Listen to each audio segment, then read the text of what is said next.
Change is Afoot by P.J. Nicholson. Mumble, mumble, mumble is how this story should be written, because you see, it is about a foot.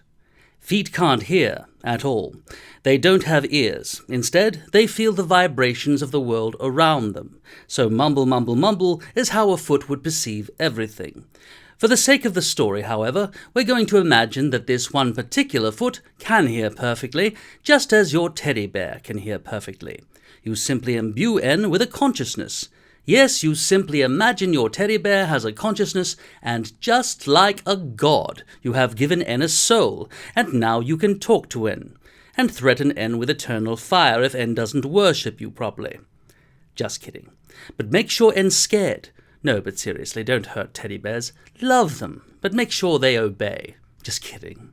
But I'm deadly serious about love. You should force your teddy bear to love you. Well, okay, don't force your teddy bear to love you. Give your teddy bear the free will to love you, but gently suggest that being burned alive doesn't feel very nice, especially for eternity. Yes, that sounds right. Wouldn't it be awful if you tried to scare your teddy bear into loving you? Of course it would. You would be an evil god if you did that.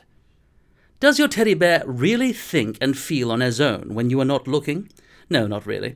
You are as God, and without you, your teddy bear is just a senseless object floating around in a cold, dark universe. A universe that seemingly cannot observe itself. But consciousness has not been explained by science. We use words like mind, soul, and spirit in the English language when we mean consciousness, because consciousness is such a long word to say. Consciousness, consciousness, consciousness. See, it takes too long. In French, you can just say esprit, which means all these things. That's easier, isn't it? Perhaps all of reality is simply one consciousness, one mind, alone in the black infinity, and everything you see, hear, and do is simply a figment of the imagination of this single consciousness. Perhaps this one mind, this soul core, is the only thing that actually exists, and in order to keep N self company and stave off insanity, N has conjured you into existence like some kind of toy to play with, and simply decided that you have a mind of your own, a soul of your own, just like you decided that your teddy bear has a mind of his own. Do you really exist then? You may say, I think, therefore I am. But perhaps you are able to think this because you are the soul core, the single mind who sees reality, who imagines reality, who creates reality. You just can't remember that you are everything, just like your teddy bear can't remember that N is everything. And now that we understand that nothing exists except for a lonely mind screaming for eternity in the lonely darkness of infinity, i.e. you, we can begin our story. Once upon a time, there was a foot. Its owner, Sari, had a tattoo tattooed onto N a few years ago. It was a word. It said, change. Why Sari decided that tattooing her foot like that would be a good idea is hard to explain, given that it wasn't a good idea at all. It just seemed like an enlightened idea at the time because she was a teenager when she did it, and she liked the font. But to be honest, it was a pretty stupid thing to do.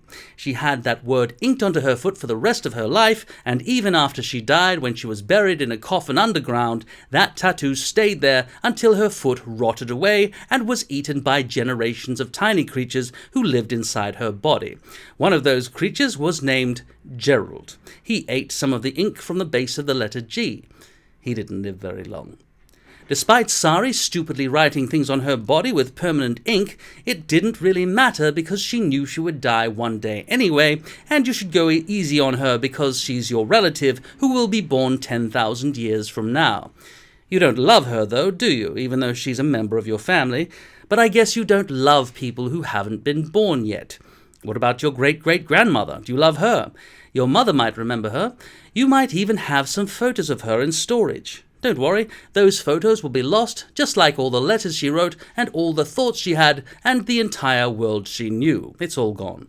There's only you now, but as we established earlier, there has only ever been you. You are everything, everywhere, all at once. So you were and are your great-great-grandmother, you will be and are Sari, you will even be her foot. A foot called change. Yes, change is a foot. Now, as you may have figured out by now, I'm just making all of this up. The truth of reality has not been explained. It's a mystery. Through scientific observation, clever people have found patterns in reality and can predict what has happened and will happen, but as far as the most basic question, why is there something instead of nothing, is concerned, we are very, very far from a good answer. That's why writers just make stuff up.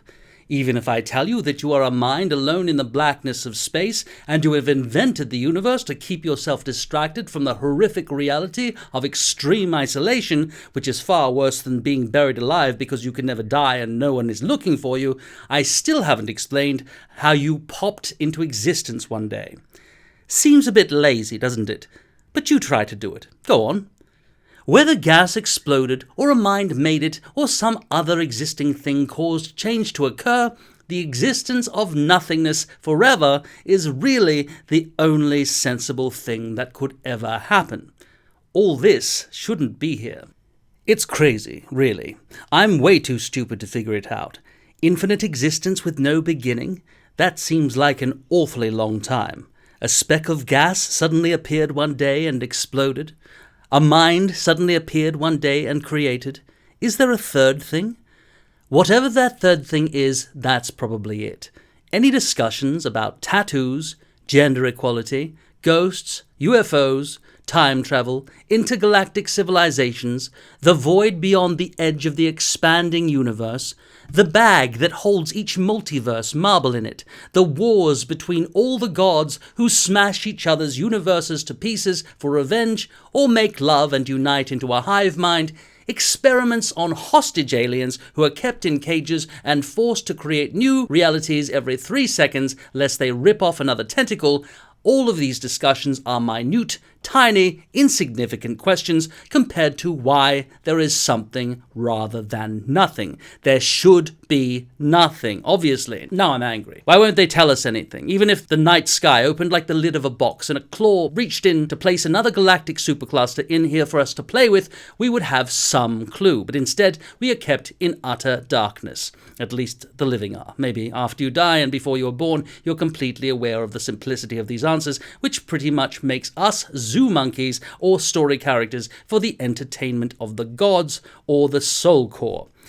At any rate, we are completely in the dark, so we might as well just make it up.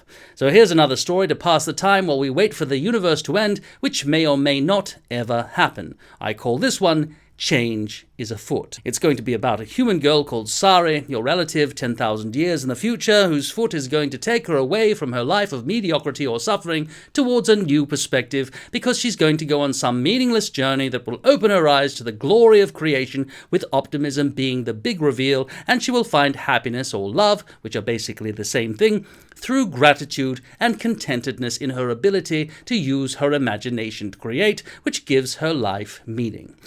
The foot will be the hero, and throughout the journey, Sari will realize that sitting around dwelling on depressing memories and realizations are no match for the glory of optimism, creation, and hope. Yada yada yada, bada bing, bada boom, everybody lives happily ever after.